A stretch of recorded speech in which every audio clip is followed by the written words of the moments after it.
Beauden Barrett's got his eyes on the All Blacks number 10 jersey.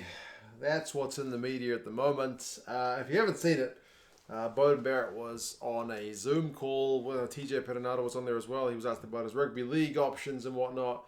Bodie was asked about Paul Cully, about his kind of reintegration into the All Blacks, and he talked about if he was selected, he's pretty happy with his fitness and skills, and it would just be getting up to the intensity levels of New Zealand rugby that would kind of be the main focus. There wouldn't be any excuses from him.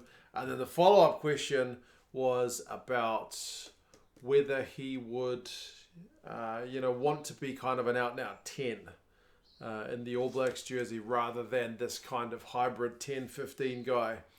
And interestingly, often sportsmen don't do this, so he gave a pretty straight-up answer where he basically said he's always kind of been the team-first guy. He didn't say it expressly in these words, but basically that if they gave him a role, he was kind of happy to do it, which meant that with this 10-15 system selection, he ended up at 15 because they're wanting to play the dual playmakers. He did say that he was not the best kind of out-and-out 15 in New Zealand with the likes of D-Mac and Jordie, his brother, playing pretty well in that position last year as well.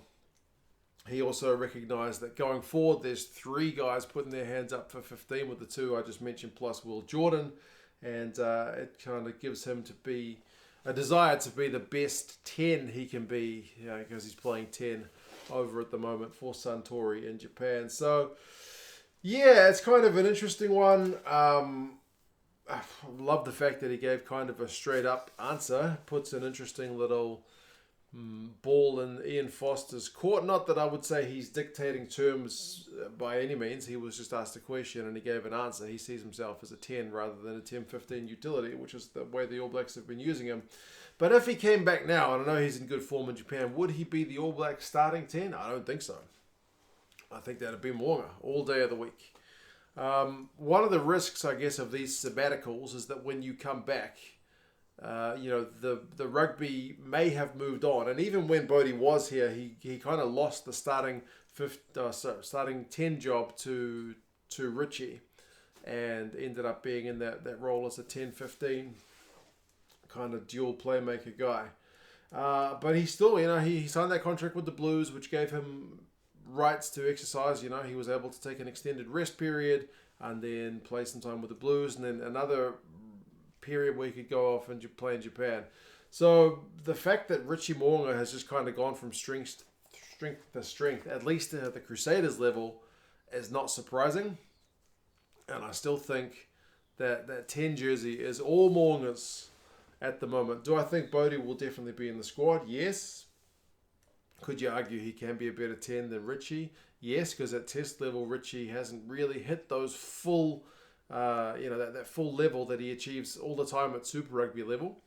And Bodie has done that before. He's been World Player of the Year before. So, but I still think by going on sabbatical, you do put yourself down the pecking order, especially when it was already such a neck and neck race.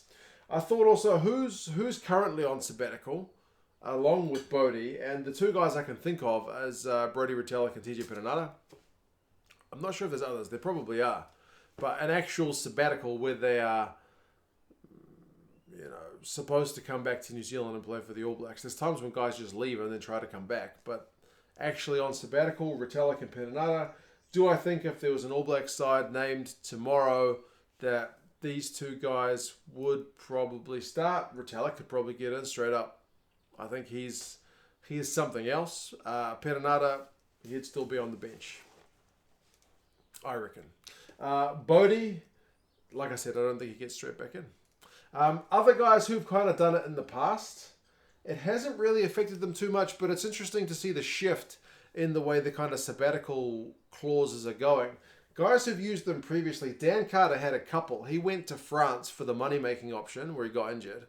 And then he had another one where he did the rest option because he was getting a bit long in the tooth. Injury starting to add up. Good to give you a chance of body to kind of rest and recuperate. Richie McCaw also did the rest option, had an extended break from the game in the lead up to a World Cup. Didn't want to aggravating injuries, wanted to fully get himself healthy to extend his career. Conrad Smith and Ben Smith likewise also did the rest option where they were given permission to take an extended layoff from the game. The only one who really kind of lost their spot was Ben Smith. When he came back from a sabbatical, he didn't seem to quite hit those top levels of form, and by the time the World Cup came around, he ended up, not being there at the kind of crux time. So, I know Conrad Smith, he was always the starter, but he was kind of in a battle with Sonny Bill. There are other guys who did go overseas and came back, like Sonny Bill, went to play league and then came back. There's Brad Thorne, I think, did that, and Jerome Kaino went off to Japan and then came back. I don't think that was a pre-planned thing, but because he went for a couple of years and then he just came back. But in terms of the sabbaticals, these guys all had their sabbaticals. But the shift and the difference is these three guys are all going seemingly for the coin. Beauden's already done the rest thing, and now he's doing the money thing.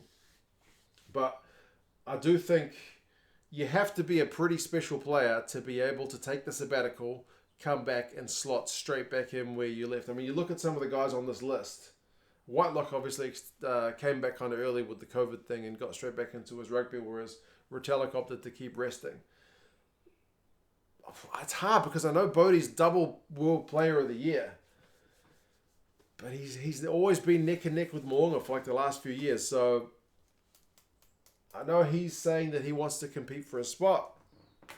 Do I think going to Japan has harmed his chances of being the All Blacks 10? Yes.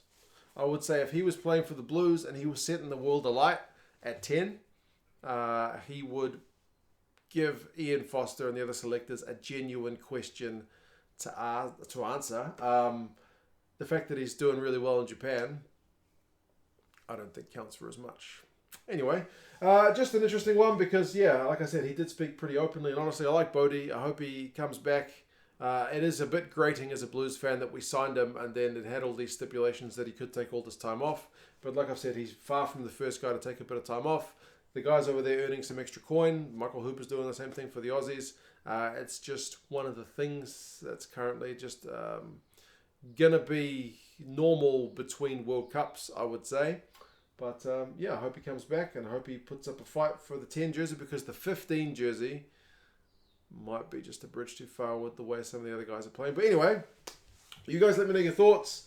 Do you think Beauden is he the next best 10 in New Zealand? Probably pretty easily. I don't mean to give any grief to the likes of Josh Ioane and Mitch Hunt and Otere Black and so on, but I still think you'd have Beauden there. But Richie is the number one guy. Anyway, you guys have any thoughts? And I'll talk to you again soon. See you later.